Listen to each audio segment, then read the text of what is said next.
may papakita ako sa inyo na isang kabatas ito. Itinago ko na yung mukha niya. Total, hindi naman ikaw ang ano ko eh. Hindi naman ikaw ang topic ko ngayon. Tsaka, peace tayo ngayon. Malamig ang ulo ko. Okay? Tinakpan ko yung pangalan, tinakpan ko yung mukha. So, hindi nyo makikilala ito. Hindi ninyo makikilala ito, promise. Walang pangalan, walang mukha. Okay ba tayo doon? Bakit? For educational purposes only. Bakit ko sinasabing for educational purposes only ito? Tandaan ninyo, itong nandito, itong ginamitan ko ng warrant of arrest po ito. Ang ginamitan ko ng warrant of arrest na ito ay acquitted na po. Ayan, ganyan kita kamahal. Acquitted na po ito sa hindi malaman dahilan, pero ang alam ko, nakipag-areglo doon sa biktima. Nagkaroon ito ng kaso na sexual abuse under Section 5B in relation to RA 7610, child abuse. Inamin ng taong ito na siya po ay may karelasyon na 15 years old. Tapos, kinasuhan ng rape, nagkaroon ng warrant of arrest, na-aresto, nakulong, at non-bailable pala ito. At anong nangyari dito? No bail recommended. Ayan. Pero, nag-areglo, naayos ang kaso, laya na. Acquitted. Walang kasalanan. Okay? Lilinawin ko walang kasalanan itong taong ito kasi na-acquit ito. Kahit na ang paniniwala ko na may kasalanan ng taong ito, pero since na ito ay in-acquit ng korte, ibig sabihin, wala itong kaso at wala itong kasalanan. Okay? So bakit ko ginagamit itong bagay na ito? Ito, makinig kayo. Yung mga lawyer dyan na kabatas, pwede kayong umakyat dito mamaya at tutulan ninyo yung sinasabi ko. Yung nung panahon na ang taong ito ay naaresto dahil sa warrant of arrest, guilty na ba? Tanong ko lang, guilty na ba? Pakisagot for today's video. Medyo sa comment section. Ang tanong ko, naaresto ang taong ito na no bail recommended, nagkaroon ng warrant of arrest, nakulong, guilty na ba? Yun ang tanong ko.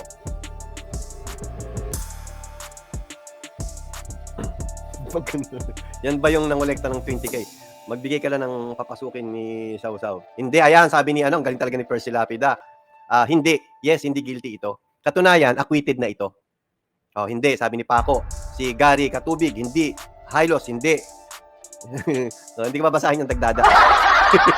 Hindi pa.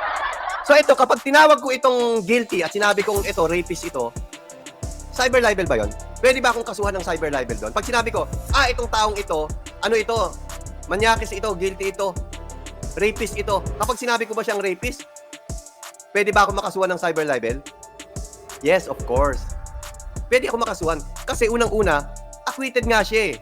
Kahit na hindi pa siya acquitted, kung tuloy-tuloy pa rin ang kaso niya, hindi ko siya pwedeng sabihin na isang guilty or hindi ko siya pwedeng sabihin na rapist. Pwede, di umano. Di ba? Sabi dito, pwede raw. Hindi pwede. Hindi niyo siya pwede sabihin na rapist yan. Kasi hindi pa siya nahatulan ng korte. Hanggat hindi pa inahatulan ng isang tao, hindi pa siya guilty. Kahit na sa mata ng buong mundo ay guilty siya, hanggat hindi pa siya na sinasabihan ng korte, hindi pa nabababaan ang hatol, hindi pa siya guilty, guys.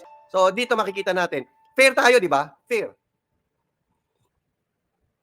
Mangkanor lang, sabi. So, fair tayo dito. Ano initial? Hindi, wag nyo nang pansinin yan. For educational purposes lang ito. Hindi ito yung pinaka-topic natin.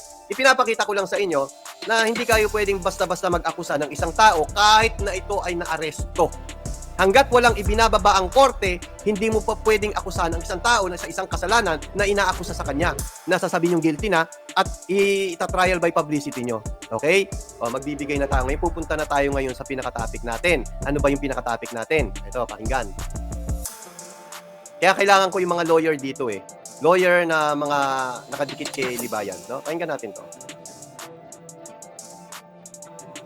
Pakinggan natin ha. Ang title nito, mga Tulfonatics na PDF file protector. Pero hindi tayo dyan sa Tulfonatics. Pakinggan natin ito. Yeah. At sa babig mismo, no? Sa bibig mismo, sa bibig mismo ni Attorney Garrett nanggaling ito. Ito mga kabatas natin, yung video na kung saan naging PDF file protector, itong si Raffy Tulfo. Kung saan itong si Rolando Malya. Anong sabi niya? Naging PDF file protector itong si Raffy Tulfo. Alam naman natin kung anong PDF file eh. PDF file protector. So inakusahan niya rito si Raffy Tulfo na isang PDF file protector. Ang tanong ko, may kaso ba si Raffy Tulfo na isang PDF file protector? Meron ba? Wala. Na-aresto ba? Hindi. May warrant of arrest ba? Wala. So bakit inaakusahan ni Libayan na isang pedophile protector itong si Raffy Tulfo? Hindi ba libelous yan? Tulad yan na sinasabi ko, yung pinakita ko sa inyong warrant of arrest, na-aresto yun. May complainant yun. Eto, walang complainant ito at hindi na-aresto ito. At senador ito. Tapos ang ginawa ni Libayan, inakusahan niya na si Raffy Tulfo ay isang PDF file protector. Sa tingin nyo, hindi ba pwedeng isampayan as for disbarment? Sa tingin nyo, hindi ba pwedeng isampayan for cyber libel? Akusasyon yan eh. Sabi ni ano rito, grabe, bobong abogado, bintang. Umariba na naman yung feeling banal na tao. Yan. Bakit kasi ayaw pa magpa-drug test? Ayan. Shout out, Boss Melo. Ayan. At just, ang magsasabi kung sino ang wanted, kung sino yung hinahanap ng batas, may warrant of arrest na. Okay, sagutin ko ito. Ito ba yung patungkol doon sa pinost ko na si Apoluna ay wanted? Yes. Ako po nag-post noon. Ang tanong, pwede ko bang i-post si Apoluna na wanted? Well, pwede na, debatable yan. Pwede or hindi pwede kasi totoo naman na wanted si Apoluna eh. Di ba? So ngayon, pinost ko, pwede ba akong sampahan ng kaso na cyber libel? Pwede rin naman, bakit hindi? Pero ito ang tanong ko, ibig bang sabihin, hindi ako pwedeng man-libel, sila lang ang pwedeng man-libel sa akin? Yun ang tanong ko. Hindi ba may mga akusasyon din si Parrot sa akin? Hindi ba kino-content din ako ni Parrot? Hindi ba nagla-libel din si Parrot sa akin? Ibig sabihin, tanggapin ko lang yung mga sinasabi nila. Tanggapin ko lang. Pero hindi ako pwedeng mag-retaliate. Ganun ba? Oh, paki-explain. Love you. Yun ang sagot ko. Kung libelous yung ginawa ko, libelous din yung ginawa nila sa akin. So it's a tie. Pag nagdemandahan tayo, babatukan tayo ng judge. Pumili kayong dalawa. Yun lang yun. Tsaka bago siya magkaso sa akin, uwi muna siya. Yun lang yun. So ito ngayon, balik tayo dito. Inakusahan ni Libayan si Rapi Tulfo na isang PDF file protector. Isang pedophile protector. Akusasyon nitong bobong abogado na ito. Ang tanong ko ulit, kung meron dyan na mga kabatas na yung panyero, yung magpanyero, sa tingin nyo, hindi ba libelous yung sinabi ni Libayan dito? Hindi ba pwedeng isampa yun as cyber libel? Hindi ba pwedeng isampa yun for disbarment for today's video? Ano natin? Malay nyo may magsampa. Bukas, makalawa, next week, malay nyo. Dahil kinonteksta natin, pag-aaralan na yan. Di ba? Sabi ni Jeffrey Corpus, it's atay and balun-balunan. Yes, plangak. Shoutout SRT. Pakikasuhan mo pala. Pakikasuhan mo please. Hindi tama. Darating din tayo dyan. Ipinapakita ko lang sa inyo kung gaano kabobo itong abogadong ito, kung gaano kadalahira. O, pakinggan natin itong content. Yari, mga kabatas na. O, pakinggan natin to. Maganda to eh. Pinanood ko kanina, inulit-ulit ko. Siguro mga 3 beses ko na inulit. Pakinggan natin to. Ko pong muli. Today's vlog dahil mainit ang issue patungkol sa cyber libel at may mga vloggers na nakasuhan ng cyber libel nitong nakaraan. Titingnan natin kung tama ba ang binitiwang salita ni Atty. Libayan dito sa vlog na ito. Hindi na Sabi dito ni Joel Sampang, itanong mo kay Atty. Claire MY. Yun nga eh. Kapag maligaw kayo, tanong nyo nga, kapag tinawag na isang pedophile protector ang isang senador, tanong nyo, libelous ba yun o hindi? Doon nyo makikita kung dapat na natin tatakan sa noo si Atty. Claire. Kapag sinabi niyang hindi, palalapitin ko rito, tatatakan ko sa noo. Okay? Tanong nyo lang kapag naka-live si Atty. Claire ha? Pero huwag nyo babasdusin na, mahal ko yun. Tuloy. na natin i-discuss ang age of sexual consent dahil 3 judges already cleared that the age of sexual consent is 16. Taliwas sa sinabi ni Libayan na it was never 12 and it's still not 16. So today we will just analyze the way Atty. Libayan responded and reacted sa mga nagsabi noon na ang age of sexual consent ay 16. Sa mga pagsasabi niya na sinungaling, PDF file protector, tingnan natin Alam nyo, nasaktan din si ano rito eh. Si Ma'am Ecclesiastico eh. Kasi kami yung dalawang tinawag niya na PDF file peddler eh. Na binibigyan namin in empowerment for PDF file protector. Parang ganun yung pinalalabas ni Libayan doon sa content niya. At dalawa kami ni, doon, Ma'am Ecclesiastico. Kaya itong si Ma'am Ecle din, mainit-init din. sabi lang ni Atty. Claire, baka nagnanakaw ng oras. Hindi nga, itatanong nga natin eh. Kung yung bang pagtawag sa isang senador na pedophile protector, yun ba ay libelous o hindi? Tandaan nyo, walang isinampang kaso at walang nagreklamo. Parang ganito lang yan eh. Sabi niya kasi sinabihan daw ni Rapi Tulfo na huwag kang umuwi, makakasuhan ka. Eh kung sabihin ko rin sa iyo, Libayan, na huwag kang pumunta rito sa bahay at magkakapi tayo, ibig bang sabihin, pinoprotektahan kita? Hindi, depende na sa dumi ng utak mo, Libayan. No, depende sa dumi ng utak mo. Tandaan mo yung ipinakita ko sa yung sample, Libayan, yun, aminado yun, na may jowa siyang 15 anyos. Aminadong may jowang 15 anyos yun. Ano yun, minor yun kasi that time 12 eh. Hindi, pwedeng pumasok, pwede magbigay ng consent. Siguro kaya medyo nakalusot-lusot si yung yung na-aresto na yun. 'Di ba? Pero yun, tandaan mo, na-aresto yun, may warrant of arrest yun. Pero hindi mo pa rin pwedeng tawagin na rapist. Okay? Naintindihan mo, Libayan? Siyempre hindi. Ito si Rapi Tulfo, hindi nakakasuhan nito, walang nagreklamo at wala kang ebidensya. No, tuloy. paano niya ito sinabi. At bilang attorney, tama ba na ganito ang dapat na iasal ng isang abogado? At tama ba na ganito ang mga salitang dapat na binibitawan niya? Ay, papaliwanag natin ito ng maayos. Kasi itong mga taong ito, no, they are Tandaan nyo, misinterpreting. ipapaliwanag niya pa rin ng maayos yan. gaano kaayos. Tuloy. Piting the law. Isn't it that you are the one who misinterpreted the law, especially the age of sexual consent and the fruit of the poisonous tree doctrine? Yun nga ang sinasabi ko sa inyo, dapat talaga ang nagpapaliwanag dito, abogado. Kasi pag hindi ka abogado, wala. Iyon na nga ang problema, ikaw abogado, kami hindi. Pero bakit nagtuturo ka Ikaw pa, mali. ng batas ayon sa opinion mo at hindi naaayon sa batas? Tignan nyo ha, siya raw abogado at kami hindi. Pero ang nangyayari dito, siya ang nagtuturo ng mali at kaming hindi abogado, kami ang nagsasabi ng tama. Katunayan, natalo nga siya sa debate. But assuming nagkamali yung mga hindi abogado na tumindig sa age of sexual consent 16, tama bang sabihin na sila ay mga PDF file protector? Yes, mali. Sa sobrang hina ng pag-intindi mo sa mga batas, you will end up misleading people. O Tignan nyo paano ha, tuloy natin. ba yan, attorney? After the debate, na-realize mo ba na you misled the people? Siya ngayon ang Or- nagmi-mislead, si Libayan. After ng debate, kumampi sa amin yung mga justices. So sino ngayon ang nagmi-mislead? Pero kung makapag-akusa si Libayan, akala mo siya ang tama. Para lang yun yung sinasabi niya, ano yung nasa sinadyo sa GC na, Rafi Tulfo, gusto kitang makaharap. Di ba ganun ang sinasabi mo? O ngayon, Libayan, gusto rin kitang makaharap. O, sabi ni Bakla, paglalaruan mo lang daw ako. Bakla, umatin ka ha. Kapag i-cross ako ni Libayan, umatin ka. Ipapakita ko sa iyo kung paano ko paglaruan yung puon mo. Bobong abogado yan eh. Yan ang magkocross sa akin sa korte. Yan? Ha? Magunos dili kayo. Bobo ito, hindi level ang utak namin nito. Iba ang takbo ng utak nito, counterclockwise.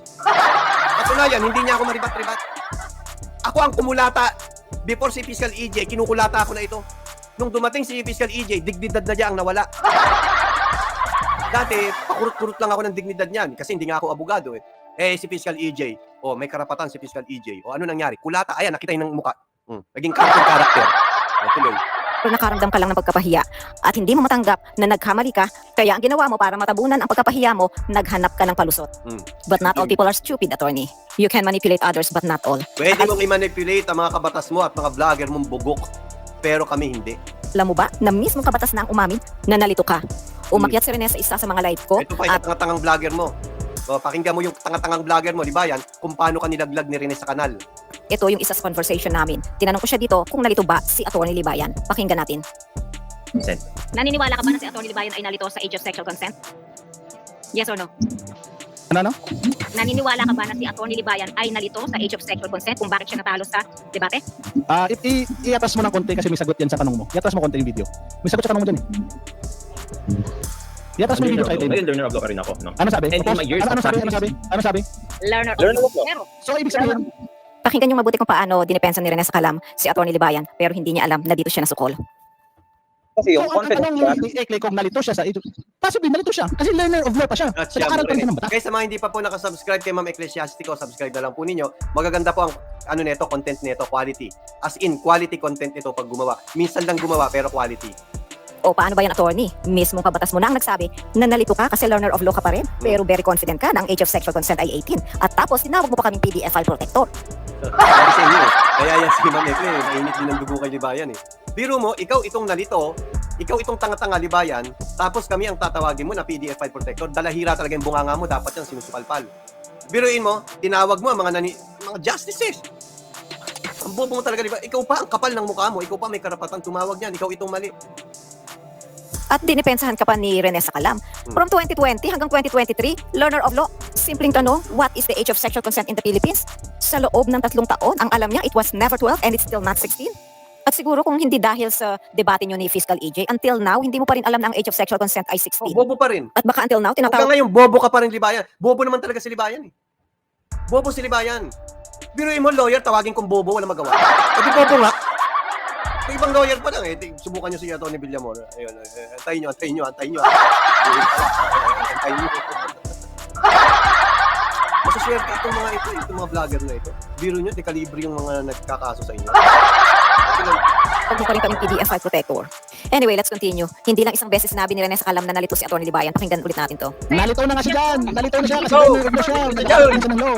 O paano ba yan, attorney? Kabatas mo na yan. Siya na ang mismo nagsabi na nalito ka dyan sa age of sexual consent. So possible ba, Rene sa kalam, na nalito si Atty. Libayan, kaya ang mga kabatas ay nalito rin? Tapos sasabihin pa niya na PDF file protector. ang Paano mo sasagutin ito sa kanal? Ikaw mismo ang nagsabi na narito si Libayan sa pagsabi ng age of sexual consent sa 18. Hanggang ngayon 18 pa rin ang paniniwala ng bobong si Libayan eh. Di ba? O bobo ka Libayan, hindi bobo ka ang bulaklak, hindi yung ulo mo bobo Libayan. Hanggang ngayon ang paniniwala ni Libayan, 18 pa rin. sasabi ni sa kanal, nalito. So, sino sa inyo ang nalito? Ikaw sa kanal o si Libayan? Paki-explain. Love you. Tuloy. Nga nagsasabi na ang age of sexual consent ay 16. Now, the question, attorney, who misled the people? Ibig sabihin, Mang Rene, si Attorney Libayan, attorney, what is age of sexual consent? Hindi niya alam? At sabihin niya 18? Kasi learner of law siya. At bilang isang abogado at learner of law, na katulad ng sinabi ni Rene Sacalam at sinabi mo, attorney Libayan, tama ba ang akusasyon mo sa Kain amin? katangahan itong si Libayan eh. Ipinost yung picture, kinasuhan ni Libayan ng Safe Spaces Act. Huwag mo sabihin nalito na naman. Hindi nalito si Libayan. Bobo talaga si Libayan. Yan ang katotohanan. Hindi nalito. Kung hindi, bobo. O Libayan, ano magagawa mo? Iyak ka na lang dyan sa gilid habang pinanonood mo si Media Pre-Act. Story na malakas. Na tinatawag ka na bobo ka, Libayan. Bobo. O ayan. Wala magawa, di ba? Iyak ka na lang sa gilid. Totoo eh. Totoo.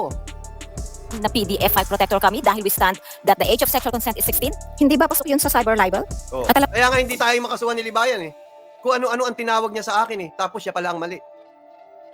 Oh, alam na ninyo ang reason. Oh, hindi pa ako tapos doon. May content pa ako doon. Pinasasarap ko pa. Kaya hindi ko pa content. Tuloy. Alam niyo bang mayroon pang sinabi si attorney Libayan na naging PDF file protector? Ayon sa kanya ha, pinangalanan niya, maririnig niyo sa dulo. Siyempre, mayroon tayong papakitang evidence. Ayan. Pero mamaya na yun, diretso muna natin itong video na to at mag-react muna tayo sa ilang pang sinabi ni attorney. Pero ang problema dito, mga kabatas natin, itong mga tulfo natics, hindi ko sila naging mislead ng tao. Nagsisinungaling po sila. O paano ba yan, attorney? Ang kabatas mo na ang nagsabi na nalito ka. At ang matindi, natalo ka sa debate. Hindi ba 3 judges ang nagsabi that the age of sexual consent is 16? So, ibig sabihin, you misled the people. At yung nagmi-misled, sinungaling. So, sino ngayon ang sinungaling, attorney? No? At sila ay obviously PDF file protector. Kita mo? Dalahira ang bunganga na itong abogado na ito. Yung mga tulfonatics daw, pedophile protector, pero tandaan nyo siya ang natalo sa debate. Ganyang kabobo si Libayan. Irerespeto mo ba yung ganyang klase ng abogado? Supreme Court, IBP, kita nyo kung gaano kasalaula ang bunganga ng ano na ito, abogado na ito? Kung paano magbintang, ultimong mga justices. Sabi niya, ang naniniwala sa dating 12, ngayon ay 16, ay mga pedophile protector. O mga pedophile na yata yung sinabi niya, rektahan na yon.